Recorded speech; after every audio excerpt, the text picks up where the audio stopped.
Doctors ने hypertension को इतना हवा क्यों बनाया हुआ है? आज के एपिसोड में हम बात करेंगे ये ब्लड प्रेशर क्या चीज़ है, कैसे होता है ये ब्लड प्रेशर, इसकी अलामात क्या हैं और हम इसे डायग्नोज कैसे करते हैं और मोस्ट इम्पॉर्टेंटली इससे छुटकारा कैसे पाया जा सकता है। तो स्टे ट्यून। अस्सलाम वालेकुम रहमतुल्लाह। कैसे हैं आप सब लोग? मेरा नाम है doctor Salman Aslam and welcome to another video. Hypertension मतलब हाई टेंशन या प्रेशर इन द हार्ट। दिल के दो हिस्से हैं, लेफ्ट वेंट्रिकल और राइट वेंट्रिकल। दिल के लेफ्ट हिस्से से पूरी बॉडी को खून सप्लाई किया जाता है और दिल ये काम आर्टरीज के जरिए करता है। दिल से निकलने वाली सबसे पहली आर्टरी को एओर्टा कहते हैं। वो दिल को सबसे पहले सप्लाई करती है, फिर सीधे हाथ को, गर्दन और ब्रेन को, और फिर उल्टे हाथ को सप्लाई करने के बाद पेट में चली जाती है और पेट में वो एक ब्रांच लेफ्ट लेग को देती है और दूसरी ब्रांच राइट लेग को देती है। इस तरह से दिल पूरी बॉडी को खून सप्लाई करता है। जब हम ब्लड प्रेशर चेक करते हैं तो हम आर्टरीज का प्रेशर चेक कर रहे होते हैं जो दिल डायरेक्टली फेस करता है। ये 3 फैक्टर्स पे डिपेंड करता है। एक कि बॉडी में ब्लड कितना है, दूसरा दिल 1 मिनट में कितना ब्लड पंप करता है, और तीसरा आर्टरीज में रेजिस्टेंस कितनी है, यानी आर्टरीज सिकुड़ी हुई हैं, नॉर्मल है या खुली हैं। ब्लड प्रेशर ठीक से चेक करना एक फंडामेंटल स्टेप है। मैं कुछ पॉइंट्स रिव्यू कर लेता हूं ताकि आप नेक्स्ट टाइम इसका ख्याल रखें।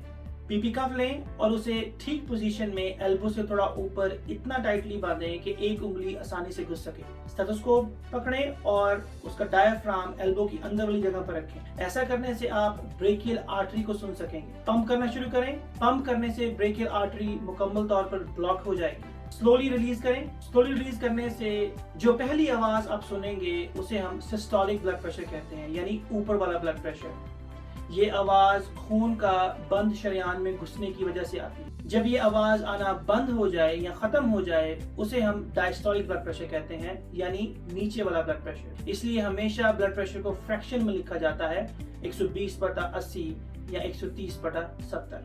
कुछ फैक्टर्स ब्लड प्रेशर को मसनूई तौर पर ज्यादा या कम कर सकते हैं, जैसे कि ब्लड प्रेशर को कपड़ों के ऊपर से चेक करना, जो कि बहुत कॉमन फैक्टर है। बीपी कफ का मुनासिब साइज ना होना, बिना रेस्ट किए ब्लड प्रेशर चेक करना, या फिर ब्लड प्रेशर चेक करते वक्त लेग्स क्रॉस होना या ठीक से बाजू को सपोर्ट ना किया होना। यहाँ तक कि ब्लड प्रेशर चेक करते वक्त बोलने से भी रीडिंग अफेक्ट हो सकती है। इमोशनल सिचुएशंस या स्ट्रेस ब्लड प्रेशर को ड्रामेटिकली इफेक्ट करती है। इवन सिगरेट या कॉफी पीने के बाद ब्लड प्रेशर की रीडिंग को हम रिलायबल नहीं समझते।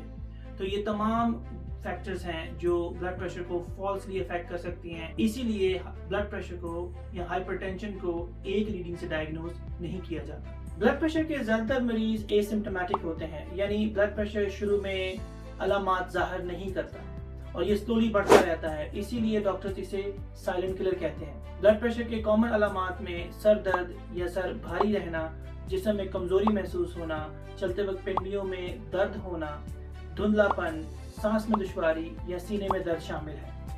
ब्लड प्रेशर की तशखीस के लिए आपको सिर्फ एक ब्लड प्रेशर मशीन की जरूरत है, जो ऑटोमेटिक या मैनुअल दोनों हो सकती है। बस उन फैक्टर्स का ख्याल रखें जो हम डिस्कस कर चुके हैं। ब्लड प्रेशर को कम से कम साल में 3 से 4 दफा जरूर चेक करें, या उस वक्त जिस वक्त आप सिम्प्टोमेटिक हैं। तो सबसे पहला स्टेप है कि आप ब्लड प्रेशर पहली बार दोनों बाजुओं पर चेक करें और जिस बाजू पर ब्लड प्रेशर ज्यादा है उस बाजू का ब्लड प्रेशर फॉलो करें। स्टेप नंबर 2, अगर आपका ब्लड प्रेशर 140/80 से ज्यादा है तो 3-4 दिन छोड़कर दोबारा चेक करें, और अगर फिर भी 140/80 से ज्यादा है तब भी घबराने की जरूरत नहीं। आप एक डायरी लें और अपना ब्लड प्रेशर सुबह और शाम उसमें नोट करें, कम से कम 7 दिन, और उस डायरी के साथ अपने डॉक्टर से कंसल्ट करें। अगर उसका एवरेज 135/85 से ज्यादा आता है तो बेहतर ये है कि कुछ बेसिक टेस्ट करवा लिए जाएं, जिनमें lipid profile, haemoglobin A1C, fasting glucose, ECG, x ray और यूरिन टेस्ट शामिल है। अगर ये तमाम टेस्ट नॉर्मल हैं तो फिलहाल आपको मेडिसिन की जरूरत नहीं, आप सिर्फ लाइफस्टाइल मॉडिफिकेशन के साथ ही अपना ब्लड प्रेशर कंट्रोल कर सकते हैं। यहाँ पर एक बात पर स्ट्रेस करना बहुत जरूरी है। अगर आप अपना ब्लड प्रेशर चेक करते हैं और फर्स्ट टाइम ही आपका ब्लड प्रेशर, जो ऊपर वाला ब्लड प्रेशर है, 160-180 के दरमियान में आता है, तो आपको इंतजार करने की जरूरत नहीं है। आपको उसी वक्त अपने डॉक्टर से कंसल्ट करने की जरूरत है, क्योंकि हो सकता है कि आपको मेडिकेशन स्टार्ट करनी पड़े। ब्लड प्रेशर कंट्रोल करना बहुत सिंपल है, क्योंकि जैसे ब्लड प्रेशर आया है वैसे ही जाएगा। 80% ये आपकी लाइफस्टाइल और डाइट की वजह से होता है। इन दोनों पर काम शुरू कर दें, ब्लड प्रेशर खुद ब खुद ठीक हो जाएगा। सो एक्सरसाइज 30 से 45 मिनट एवरी अदर डे, किसी भी तरह की एक्सरसाइज करें, स्विमिंग, रनिंग, साइकिलिंग, कुछ भी। दूसरी बात, डाइट। सबसे पहला काम, सॉल्ट रिड्यूस करें, पोटेशियम इंक्रीज करें, अपनी डाइट को मॉडिफाई करें। डैश डाइट दुनिया की मशहूर तरीन डाइट है जो दिल के मरीजों के लिए या ओवरऑल बहुत बेनिफिशियल है। फ्रूट्स इंक्रीज करें, वेजिटेबल्स इंक्रीज करें और दालें खाएं। फास्ट फूड या फ्राइड चीजों से परहेज करें और पानी का इस्तेमाल ज्यादा करें। सिर्फ एक्सरसाइज और डाइटरी चेंजेस आपका blood pressure 11 millimetre of mercury तक कम कर सकता है। फॉर एग्जाम्पल, अगर आपका ब्लड प्रेशर 141/80 है तो 11 का मतलब आपका ब्लड प्रेशर 130 से भी नीचे चला जाएगा, सिर्फ डाइट और एक्सरसाइज से। यहाँ पर मैं कुछ मेडिकल फैक्ट्स शेयर करता चलूं। ब्लड प्रेशर कंट्रोल 30% तक आपका हार्ट अटैक का और स्ट्रोक का रिस्क कम करता है। और अगर लाइफस्टाइल मॉडिफिकेशन से आपका ब्लड प्रेशर कंट्रोल ना हो तो उस वक्त अनफॉर्चुनेटली हमें मेडिकेशन का सहारा लेना पड़ता है। और हमारे पास 4 डिफरेंट क्लासेस हैं जिसको हम स्टेज के मुताबिक, जिस स्टेज में आपका ब्लड प्रेशर होता है उस स्टेज के मुताबिक मेडिकेशन एडवाइस करते हैं, जो 1 भी हो सकती है, 2 भी हो सकती हैं, 3 या 4 या 5।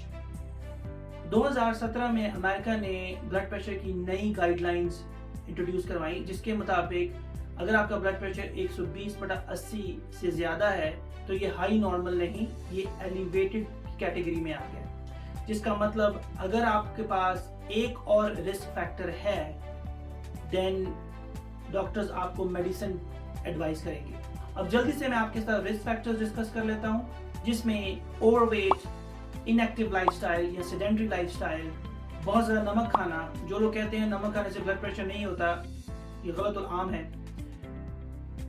डायबिटीज होना, स्लीप एपनिया होना, जिसके बारे में मैं स्ट्रोक की वीडियो में डिस्कस कर चुका हूँ, या फैमिली हिस्ट्री होना।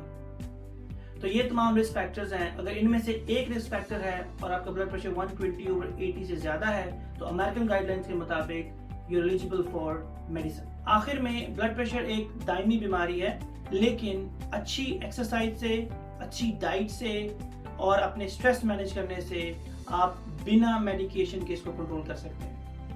दैट्स इट, टेक केयर, अल्लाह हाफिज।